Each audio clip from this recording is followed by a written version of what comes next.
papakita. Lunes ngayon eh. So usually pag Lunes, nagpa-flag ceremony, flag racing yung mga ahensya ng gobyerno. At alam naman natin na mainit ngayon dito sa Davao. So meron tayong video na ipapakita sa inyo. Flag ceremony dito sa Camp Katitipan yata ito. Ayan, pasok. Ang benchmark ng 3-minute response. So tapos na yung issue dito. Ang isang malaking issue ngayon ay ang mga kritisismo na tinatanggap ko mula dyan sa mga taga-KOJC. Diretsuhin natin. I have experienced the ridicule that they are hurling at us. Yan, kay Lorraine Badoy mismo, personal. Isang metro ang aming pagitan. Kilala niya ako dati, ngayon hindi niya ako kilala, hindi niya nakita, nakasama ako sa mga tumatakbo dyan. Pinababayaan ko lang sila. Nag-criticize, kawawa raw mga pulis, wala pang tulog, wala pang kain. Pinapatakbo ng kanilang general dyan sa harap ng KOJC. Ito sasabihin ko sa kanila, hindi nyo alam, kasama ang general sa tumatakbo dyan. Kaya hindi lang ako nagkikilala because kung anong suot na aking mga pulis at anong dala ng mga pulis, aba, may isang kumbatlo din akong dala. Pati Armalite, pati ang headgear, pareho kami. Tayo mga pulis, alam ko hindi kayo naapektuhan dyan sa sinasabi lang kawawa ang mga pulis, palaging pinapagod ng kanilang general. Hindi, tamad lang sila. Kaya hindi na alam kung paano kumain sa tamang pinagpapawisan. Kasi ang leader nila ay kumakain sa pinagpawisan ng iba. Ano ang kritisismo? Sabi nila, meron tayong checkpoint dyan malapit sa kanila. Kaya nahaharas sila. Bakit ang mga taga-airport hindi naman nahaharas? Bakit ang mga hotel sa harap hindi naman nahaharas? May mga kondo sa harap at yung isa nating checkpoint doon sa kabilang dulo ay sa harap mismo ng gate ng isang napakalaking warehouse. Wala naman tayong reklamong naririnig. At noon pa man, dati nang may checkpoint dyan, high school pa ako, pag kami ay napupunta rito sa Davao para sumakay ng aeroplano, dahil dito ang regular na trips, wala pa dati ang Johnson Airport, eh palagi na may checkpoint dyan, noon pa man, rough road pa yung sulog, padada, kaya 4 na oras ang aming biyahe mula General Santos. May checkpoint na yan dyan, late 80s, mid 80s, I say. Unrealized talaga to si Torre. No? Unrealized. Sinungaling. Luklukan ka ng sinungaling. Wow. O, Dok Bado, yung pisahan mo ng... Yan, liar. Best friend mo daw. Ano pala eh, you're hurling at him. Nakatoka tayo dahil ang dami ng sinungaling niya, di ba? Okay, sinabi niya na magkaibigan kami or something, katrabaho or something. Totoo yun, sir. Magkatrabaho tayo during LCAC. And I did admire you when you were still in your right mind. Talagang, but now, with your speech, it's a speech of a very desperate leader. Nagpapaka-leader ka. At when you, nung panahon na ina-admire kita, I really think maybe you were a leader. But now, you're such a liar. At tapos parang inaakyat mo yung moral ng mga tao mo. Sila, hindi mo sila maloloko. Alam nila nakakahiya yung ginagawa mo. Yung inuutos mo sa kanila na meron, at alam nila, sir, hindi sila bobo. Katrabaho ko yung mga yan. Alam nila na yung supposedly leader nila sinungaling. At yan ang hindi dapat ginagawa ng isang leader. At lalong, anong ibig mo sabihin na nagpapa-impress ka, na nag-jogging ka? Sir, runner ako, nag-New York Marathon ako, 42 kilometers. Alam ko yung Camp Katitipan at saka dyan, wala pang 5 kilometers yun. Ano pinagmamalaki mo? Nasabi ko nga sa kanila, ganun lang palang, bagal-bagal. Di dapat nakitakbo din ako. It's not impressive. Don't try to impress us because you ran with your man. You should be running with your man. At lahat ng kahihiyan na pinapagawa mo sa kanila, talagang dapat gawin mo at pangunahan mo. Nakakahiya ka kasi tinatanggalan mo ng dangal ang ating mga kasundaluhan, ang ating mga kapulisan. So, huwag ka magpapanggap na inspiring ka, hindi ka inspiring, nakakahiya ka. Ako! Sige, ikaw naman. Mamaya pagkatapos mo ha, ulit. Hoy, Pila-pila ha, ulit. walang iya, oh. naman, pagkatapos ko ako naman, Eh, bakit ka naka-disguise? Sumama ka na rin lang sa kanila. Di sana nagtanggal ka na ng maskara mo. Yeah. Kung Ba't proud ka pala nagdi-disguise? eh, di So, ba? ibig sabihin, hindi ka rin proud sa pinapagawa mo sa mga tao mo kasi kasama ka na naka-disguise eh. Isa pa, sinasabi mo na ang si Pastor Apollo Kibuloy ay kumakain galing sa pinagpaguran ng iba. Oh, tingnan mo kung anong meron ng Kingdom of Jesus Christ. Ikaw nga kayo nga pasahod kayo ng taong bayan eh. Galing sa buwis namin yung pinapasahod sa inyo. Tapos, yung mga taxpayers ang inaabala ninyo. Kami, ang mga nagbabayad ng mga pasahod ninyo, sabi nga ni PRD, pati brief ninyo, pati mga Medyas. kinakain yung medyas ninyo, galing sa taong bayan, tapos taong bayan ang tineterrorize ninyo. Akala nyo siguro itong Kingdom of Jesus Christ is hindi member ng ng society at ng Davao eh. Hindi po.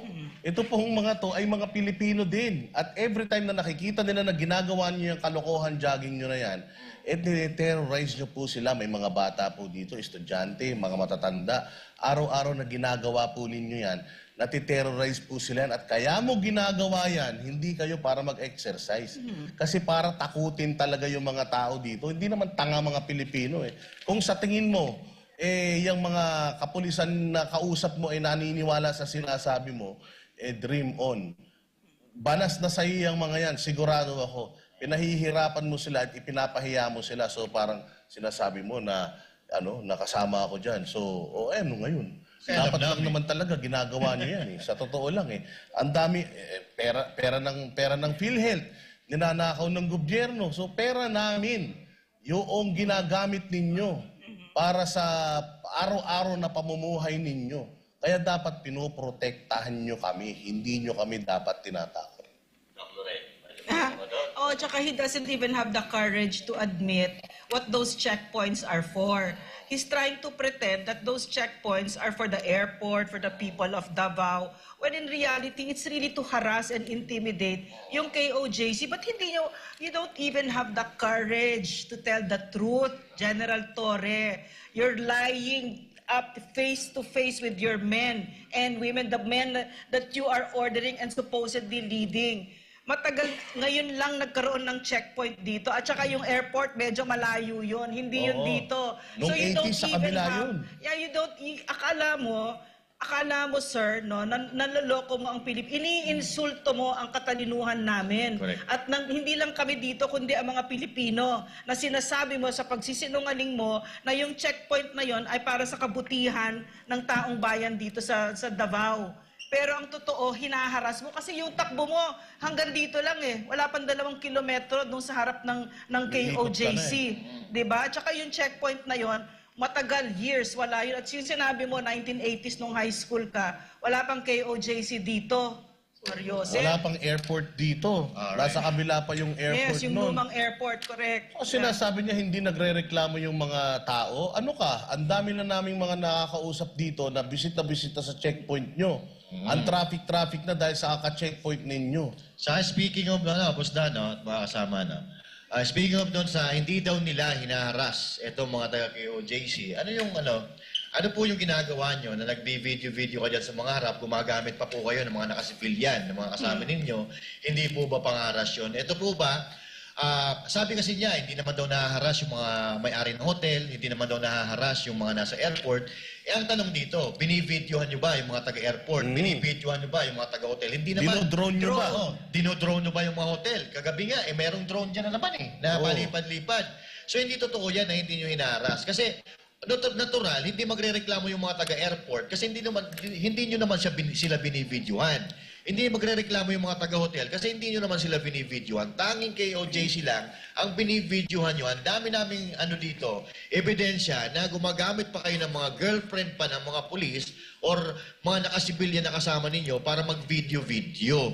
So, hindi po ba natin matatawag na panghaharas po yun? Ito po ay Only lies. Only lies talaga. Kung niloloko po nyo, yung mga kapulisan, yung mga junior officers ninyo, yung taong bayan ho, hindi po kakagat yan. At unang-una po Etong pagja-jogging-jogging niyo po dito sa harap ng KOJC, nararapat po ba yan? Tama po ba yan? Napakalawak po ng kampo ninyo dyan. Tapos dito, nagkukos kayo ng traffic sa kalsada. Saka doon sila mag-jogging, pababa naman. Bakit laging papunta rito sa KOJC? Tama, Master Judea, talagang ito si Diwata, si Sir Diwata, ay si Sir Torre. Pasensya na po, nagagaya talaga ako kay Sir Jason. Idol ko po kasi yon. Pero analyze ka talaga kasi ang dami mong kasinungalingan. Una, 80s, wala pa sila dito. Tapos, lagi kayo dito, sinasabi nyo, walang nagagalit. Ang dami pong nagagalit dyan sa checkpoint na ginagawa nyo. Nagkukos kayo ng traffic. Anong silbi nyo dyan? Mapayapa naman tong lugar na to dati pa. Paepal kayo dyan tapos ipagmamalaki mo na kasama kayong nag-jogging. May mga kasama ka pang general dyan. Ano pumasok sa kukote ninyo? Bakit ginawa niyong jogging yan? Bakit dyan kayo nagja-jogging? High traffic po yan. Airport po ang katapat niyan, ha? So anong pinag-iisip nyo? Sana naman gumamit kayo nito. Ito.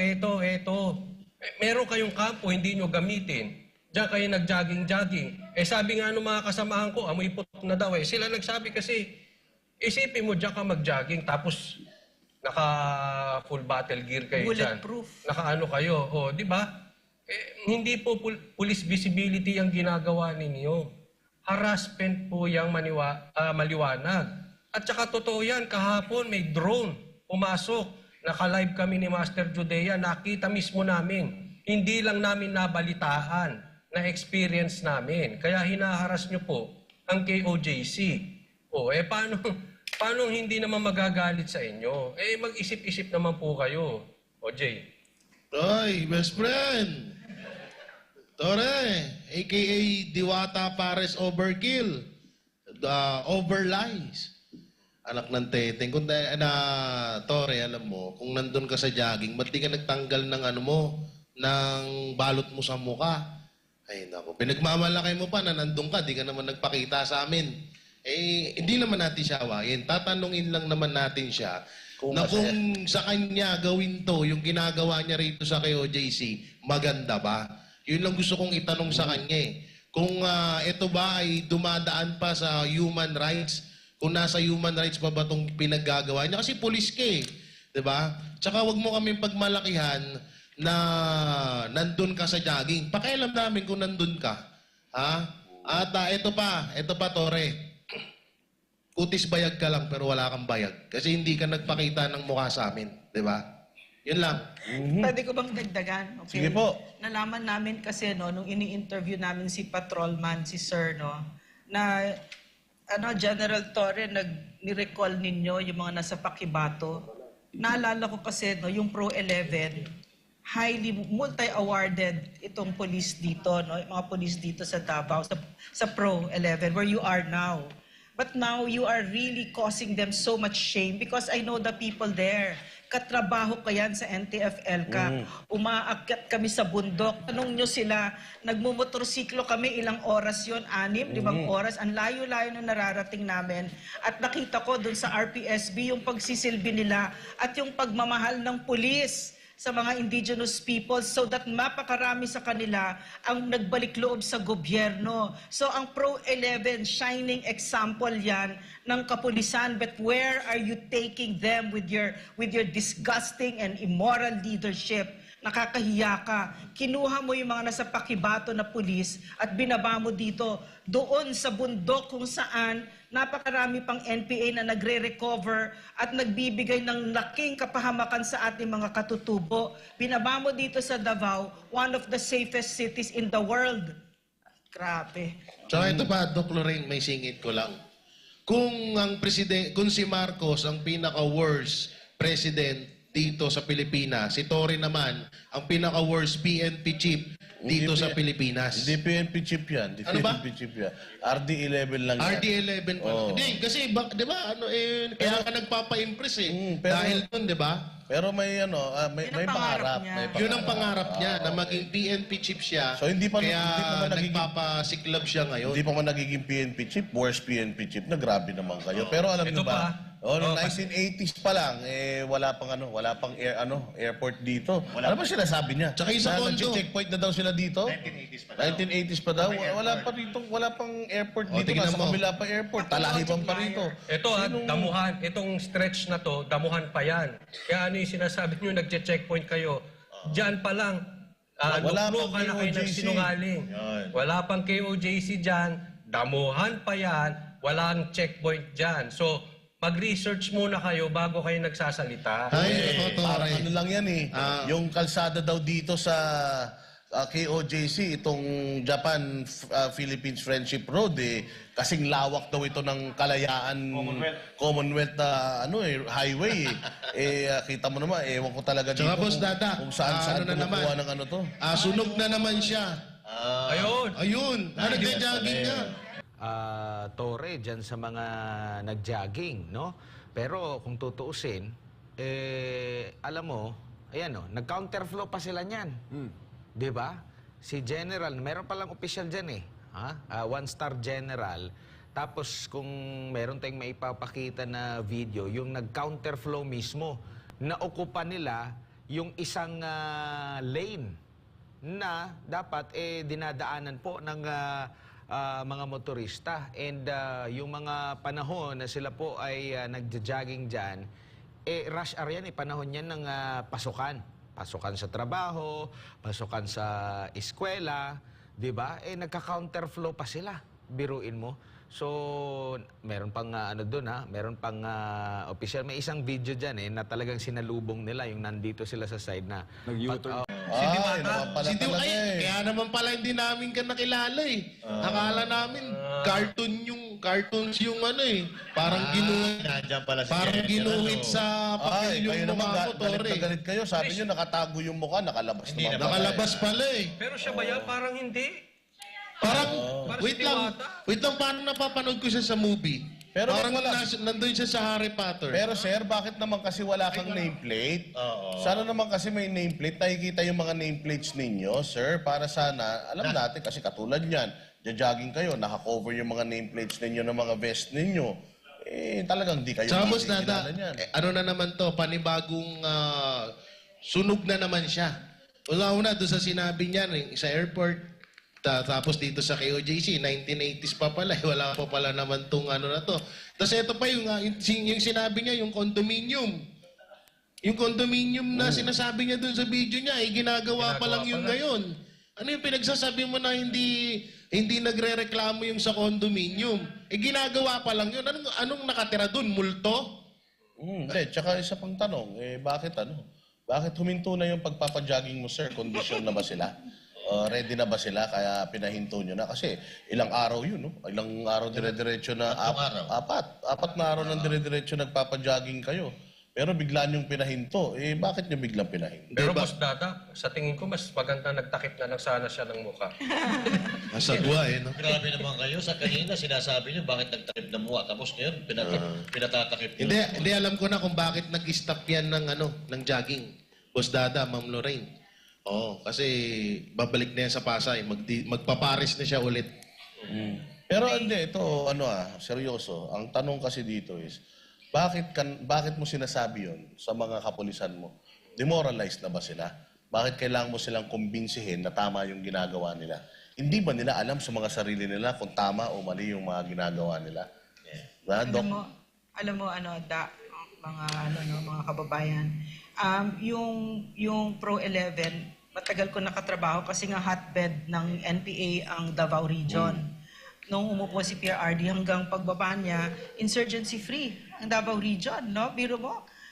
At hindi yun, at malaking parte ang ginawa diyan ng Pro 11. Hindi ko gusto kong kausapin ng bawat kapulisan. Hindi ko makakalimutan ang kabayanihan ninyo at hindi ko makakalimutan ang puso ninyo sa pagsilbi ng taong bayan. May RPSB, no? Ito yung mga pulis na napakagandang program, quick response team na hanggang ngayon ay isinusulong nila despite a leader like that, no? Leader, he's not a leader to me, no? Despite that. So siguro yun lang yung gusto kong sabihin, no, na hindi ko makakalimutan yung kabayanihan ninyo kasi nakita ko yun, at saka umakyat tayo ng bundok, hindi lang isang beses, 2 beses, 10 beses, maraming beses. Di ba hanggat mamaya, dahil sa kapulisan, dahil sa Pro 11, nagkaroon na ng mga eskwela yung mga bata, nagkaroon na ng mga health centers, at mano-mano yung paggawa nung roads, no? Farm to market roads, mano-mano yan. At si General Fillmore Escobar, si General Silo, sila yung naghahanap ng funding dahil medyo kulang yung pera.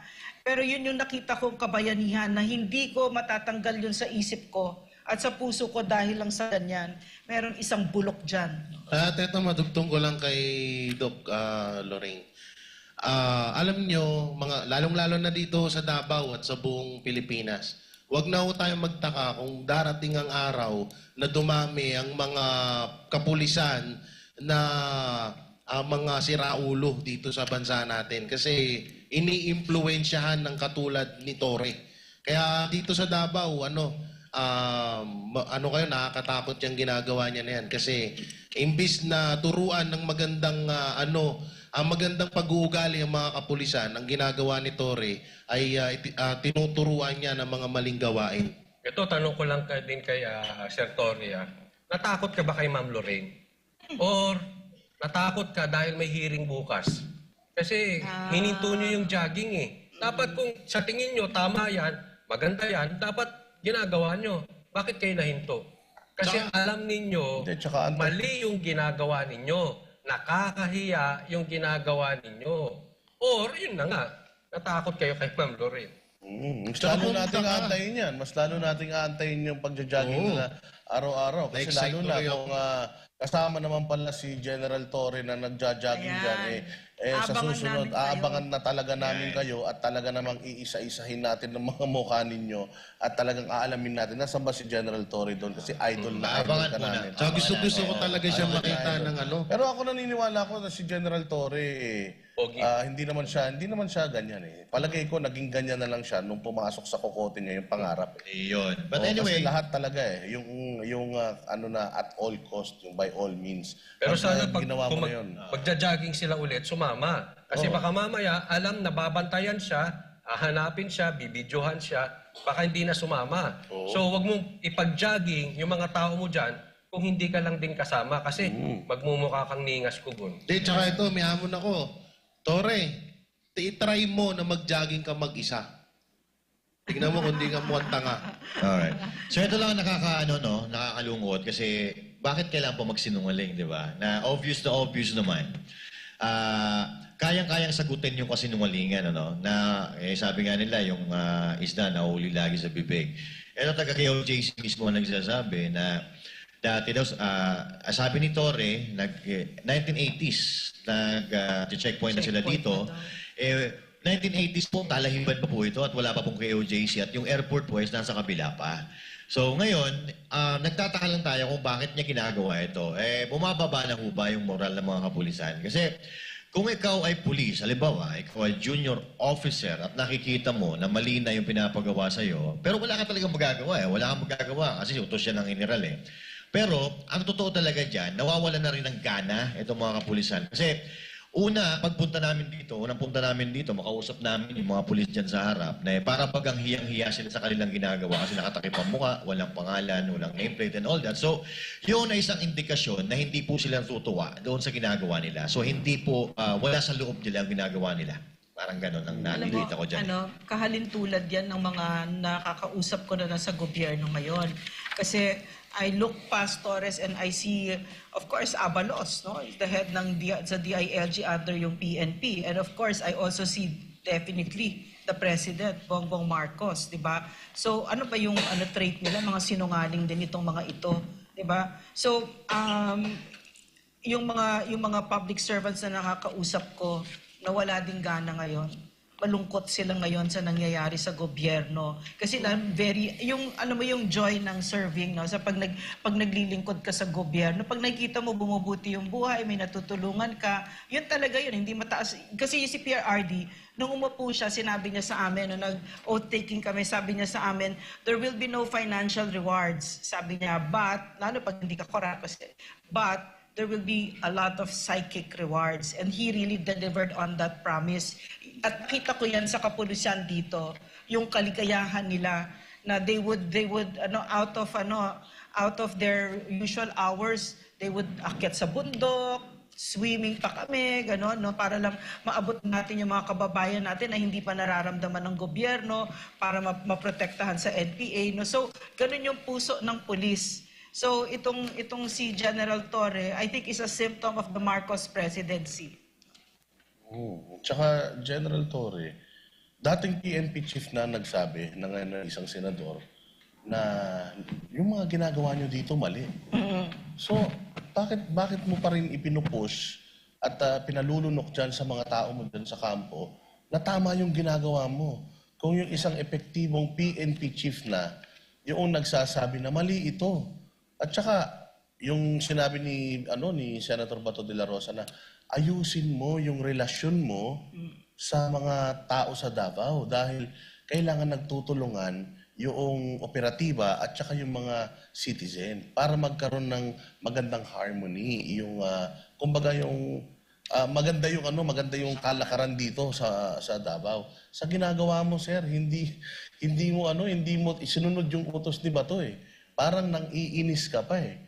So hindi mo inaayos yung relasyon mo sa mga tao dito. Bagkus, iniinis mo pa lalo yung mga tao dito.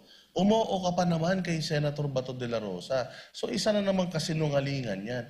Ito pong ginagawa ninyong pagja-jogging na naka-full battle gear. Ginawa niyo ba yan sa Quezon City nung ikaw ay QCPD director? Kung hindi mo ginawa yan nun, bakit mo ginagawa dito sa Davao? So ibig sabihin, meron ka talagang agenda. O yun ako nagtatanong lang kasi kung trademark mo talaga yan, pinapagawa mo yan noon pa sa mga dati mong mga pinunta. No? Ikaw ba nasa Leyte bago ka maging persona non grata doon? O Samar? Saan ba yun? Ikaw ba nagpapajogging din ng ganito? O kasi kung hindi at dito mo lang ginawa yan, may purpose ka. Talagang ang target mo, KOJC. At saka alam mo, yung strength ng kapulisan, yung civilian in character, national in scope. So, yung isa sa lakas niya, pagka-miyembro siya ng community, nasa baba siya at tinatanggap siya ng komunidad kasi pinagkakatiwalaan siya at ina-admire siya at may respeto sa kanya. Community ang KOJC, anong tingin sa'yo? Kinasusukuman ka dito, di ba? At yan ginawa mo sa kapulisan, General Torre. No? At isa pang kasinungalingan na sinasabi ni Torre, paano niya masasabi na walang nahaharas dito? Bakit? Nakakausap mo ba? Pinapakinggan niyo ba yung hinanaing ng mga tao dito sa loob? Dito sa KOJC? Hindi naman, di ba? So, paano mo masasabi na walang nahaharas dito? Alam mo, Torre, mag-jogging ka bukas. Pero alam nyo mga partners, no, may hearing bukas. So, bukas mapapatunayan natin, diyan mo i-justify ang mga kalokohan mo sa Senate. Sagutin mo lahat, sigurado ko, magkakaalaman tayo. Yun. At ito'y Oo, posible na panghaharas lang sa Davao at sa KOJC. Gaya nga ng sabi, walang forever. Siguro meron silang gustong magstay dyan. Ayun na nga, babalik pa rin tayo dito sa mainit na issue ng si General Torre dito sa Davao. Kasi medyo naano ako dun sa sinabi niya tungkol sa checkpoint na wala naman daw nagre-reklamo. Ito ang tanong, General Torre, kung ikaw ba ay nagkakandak ng checkpoint, ano ba yung chine-check mo? Kasi bakit kapag galing dito sa Kingdom of Jesus Christ yung sasakyan na magdadaan dyan sa checkpoint ninyo, yung mga ibang mga sasakyan pinapaabantin nyo lang. Pero pag galing dito kay markado hindi, pinapahinto ninyo, pinapababaan ninyo yung salamin. At ang pinaka nakakatawa dito, bakit nyo tinatanong kung saan pupunta at saan galing? Pwede ba yun? Pwede ba na tanongin nila yun, pribado na yun? Kung sakali man, kung saan ako galing, anong silbi nun sa pag-checkpoint mo? Kaya ito ako para sa akin, paglabag talaga ito sa privacy harassment at privacy. Sa ibang bansa, hindi pa pwede ito, Dr. Rain. Actually, sa Amerika nga kung ikaw ay tatanungin niya, pengi ako ng ID, hindi mo nga pwedeng ibigay yun hanggat hindi mo ipinapaliwanag sa kanya yung reason bakit mo siya hinihinga ng identification. At meron sila nga doon na meron nga sila doon yung rule na hindi ako hindi ako obligado na sumagot sa mga tanong mo. Meron silang ganun nun. Ba't dito sa Philippines, kaya tayo na pag-iiwanan eh. Kasi yung simple pagsunod na lang sa mga protocol, lalo na sa mga checkpoint, hindi pa natin kaya gawin. Your point is very important. Kasi sinasabi mo, I'm sorry.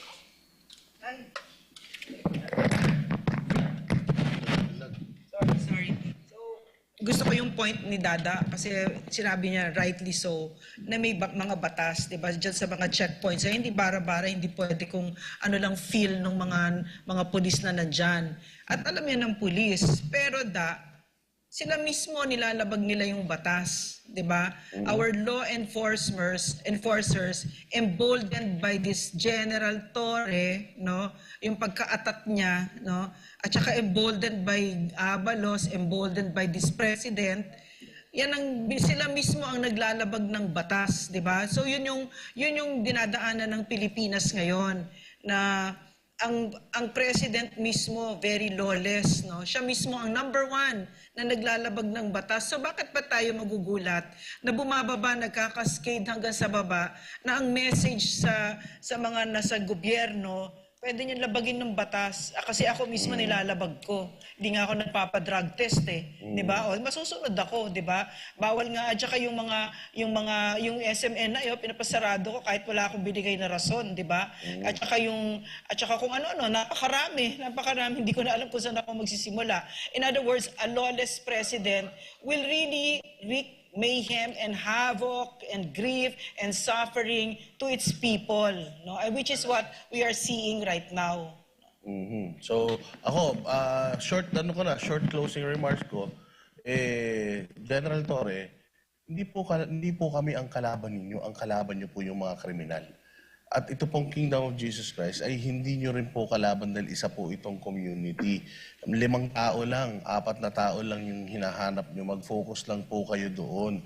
Hindi po dapat na nadadamay yung kabuuan ng komunidad na ito dahil lamang sa pagnanais ninyo na mahanap niyo yung 5 tao. Lagi natin sinasabi, ang halimbawa natin dyan, isang barangay.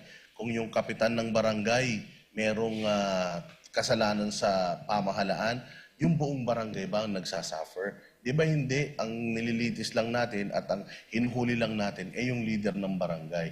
So hindi pa man po si Pastor Apollo Kibuloy nasisimulan yung kanyang kaso, parang tinatrato nyo na po siya na kriminal. Patas lang po, sir, kasi lagi nyo iisipin, kung ayaw nyo mangyari sa inyo, huwag nyo pong gagawin sa kapwa ninyo. Pastor Judea. Alright, so tama-tama yun. Super tama talaga yan, Boss Dan. But anyway, ito lang po sasabihin ko. Siguro kasi ito si General Torre, galit na sa atin or galit na sa mga member ng KOJC kasi araw-araw na kinikriticize. So, hindi po magkakaganito ang mga taga-KOJC kung hindi po nila nararamdaman na sila po ay talagang binabalahura. Okay? Hindi po nila gagawin ito, hindi sila magkikriticize o hindi kami magkikriticize kung maganda po ang ginagawa ninyo. Now, General Torre, nakikiusap po kami sa inyo na kami po ay hindi po kami lumalaban o yung mga taga-KOJC ay hindi po lumalaban sa inyo. Ini-exercise lang po ng mga taga-KOJC at aming mga Pilipino ang aming karapatan bilang isang Pilipino. So now, sana po gawin po natin tama ang ating pagpapatupad ng batas dahil ngayon po sa nakikita namin kayo dapat ay tagapagpatupad ng batas pero ang nakikita natin kayo po ang sa simpleng batas na dapat nating sinusunod kayo po ang lumalabag katulad po ng ginagawa nandiyan na nagka-counterflow po kayo. So ang KOJC po, every member of KOJC kasama na rin si Pastor Apollo C. Kibuloy ay gusto lang ng patas na pagtingin. Etong mga nandito sa loob, gusto lang nila ng kapayapaan, katahimikan. Dahil dito, napakabait ng mga tao dito sa loob. Bakit kailangan yung ganyanin? Tigilan nyo na po ang KOJC para matapos na po ito. Sir, nakikiusap po kami. Wala pong bawal na ginagawa dito. Wala kayong makikitang barel, wala kayong makikitang droga. Lagi silang nananalangin. Kahapon po nakalive po kami, nakita ninyo kung ano po ang ginagawa ng mga tao dito sa loob. So nakikiusap po kami. Itama na po natin itong mali na nangyayari. Maraming salamat po. Yun. General Torre, ang batas ay batas. dapat hindi mo binabali yan at isa ka sa mga nagpapatupad niyan. Naiisip mo ba na pag dumating yung panahon na na mga magulang na sabihan sila ng kanilang anak na, Papa, Mama, gusto kong maging pulis. At sa nakikita nilang ginagawa ngayon ng mga kapulisan, lalong-lalo na dito sa KOJC, sa tingin niyo po ba magiging proud ng mga magulang na maging pulis ang kanilang anak dahil nakikita nila ang pinaggagawa niyo dito sa Davao ngayon? Lalong-lalo dito sa Davao. Sa tingin niyo po ba masarap yung gusto nila na maging pulis ang kanilang anak? At ngayon nakikita nila yung ginagawa niyong pangaharas sa mga tao ngayon. Sobran yung binaboy, sobran yung pinababa ang respeto ng taong bayan, lalong-lalo dito sa Davao at dito sa mga KOJC member, lalong-lalong ibinaba nyo ang tingin sa inyo ng mga kababayan o mga kapwa nyo Pilipino.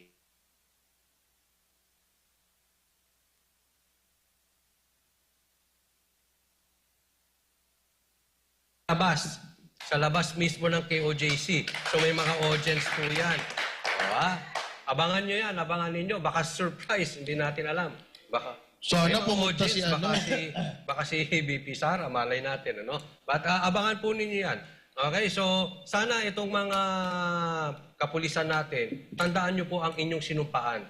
Hindi lang po sa inyong general, hindi lang po sa mga iilang politiko. Kayo po ay tagapagtanggol ng bayan na hindi nila kayang ipagtanggol ng kanilang sarili. Amen. Panahon na po para kayo ay manindigan. Ang dami na po nating problema at siguro once and for all, sumigaw na rin kayo. Drug test po para sa ating mga politiko. Iyan po ay kitang-kita, dinig na dinig nyo at damdam na damdam nyo na sigaw ng taong bayan. Kaya po sana, isigaw po natin yan. Panawagan po sa ibang reliyon, sa AFP, at kung saang-saang mga grupo pa, ito po ang ating isigaw, drug test. Kung kayo po ay hindi guilty, huwag kayong matakot. Ipa-drug test nyo ang inyong buong pamilya. Doc Lorraine?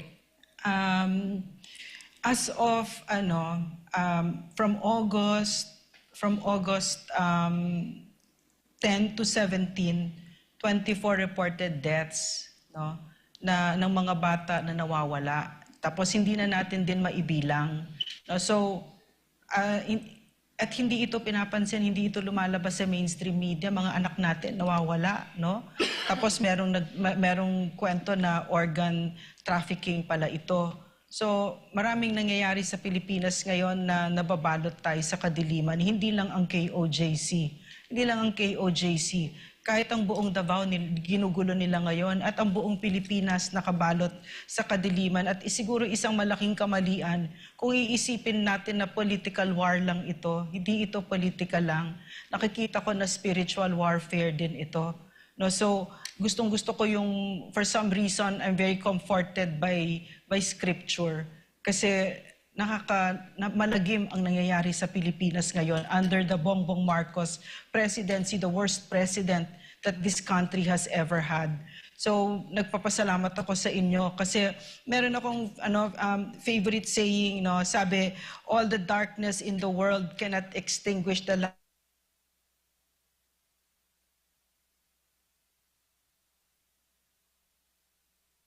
naman hindi din kayo magsalita, 'di ba?